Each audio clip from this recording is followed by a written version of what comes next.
Esther, where are we today?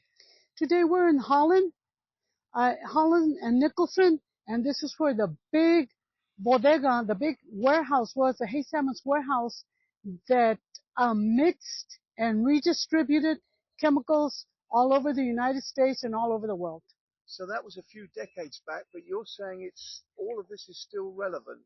Yes, because now they're coming in to check for arsenic, and arsenic was one of the main chemicals. There was actually a family who lived a couple of blocks down, and when the husband came home from work, the wife was in a puddle of blood.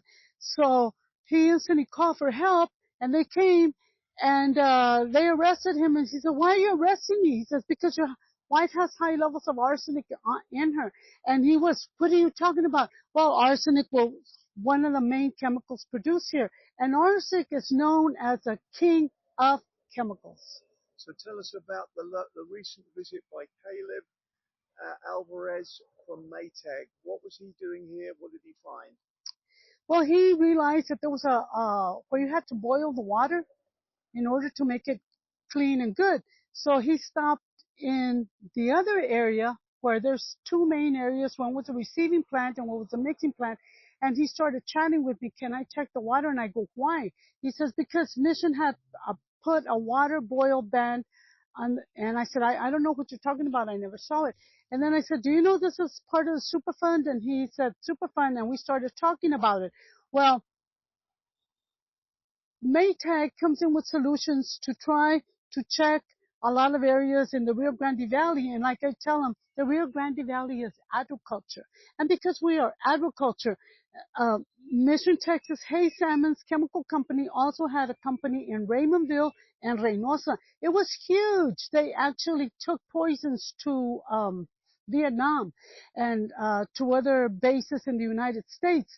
A lot of the men, including my father who worked at the plant, I ended up dying of stomach cancer when I was 14 years old. And then when I was growing up, I went to this school, which is Pearson Elementary, and Pearson Elementary has a lot of children there, 800 maybe, but a lot of them with low IQs.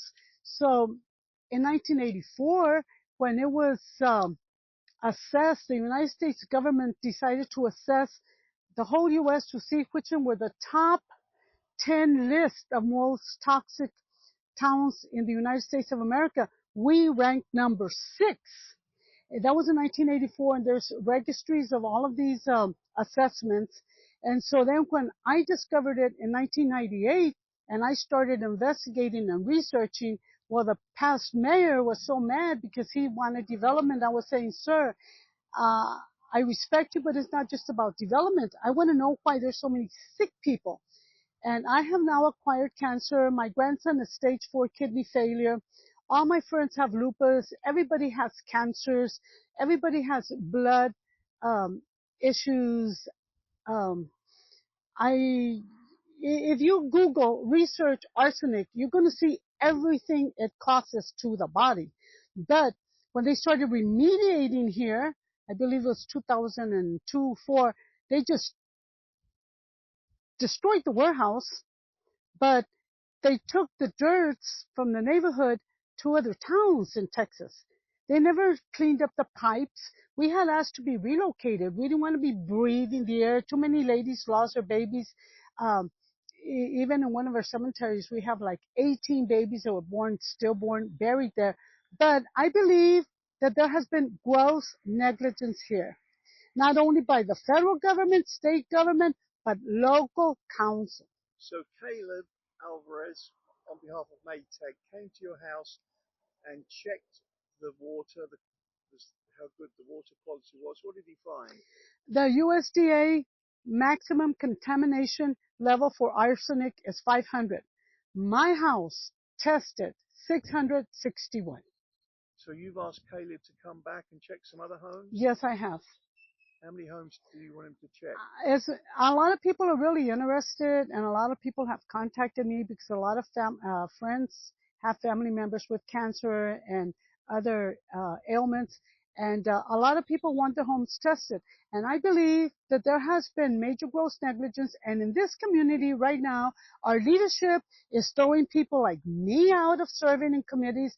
people like Noel Salinas out of committees, when we tell them, look, we have a problem here, and they don't want to hear it. So your belief is, you're obviously not a scientist, but your belief is the arsenic is in the pipes, in the water pipes. The arsenic is on the water pipes, because here they had a water testing monitor, and out there by the Oblate home, there were scientists who would come and test the water wells. And here people from Taiwan recently came, and they built these fabulous 4 duplexes that we were saying, wait a minute, that's right on top of the contaminated water. But of course, it's all about the almighty dollar bill. And yeah, a lot of people want their water tested, and we're going to do it. So if Caleb, on behalf of Maytag, tests the water in, say, half a dozen, 6, 10 homes, and the arsenic levels are high in all of them, your thought is it's that arsenic is in the pipes. What would you like to see done if that's the case? Well, the city has to take care of the situation. We pay taxes. The city knew, and a lot of the members that are on the board knew that we were called a Superfund. Now they're saying, oh, it's been remediated. No, it has not. They took dirt from one house and not the other. Even out there where you see the pompa, that pump, the men used to tell me they used to throw the 30-gallon drums of DDD, DDT, pesticide, and all the fish would just come up and they would die. But back there were the holding ponds. And then over here, where the trains would unload, then they would put a lot of the pesticides. They were holding ponds. And then they would get what they needed to work inside the factory, the bodega. And over there in the corner, they had a giant a boiler, maybe the size of this.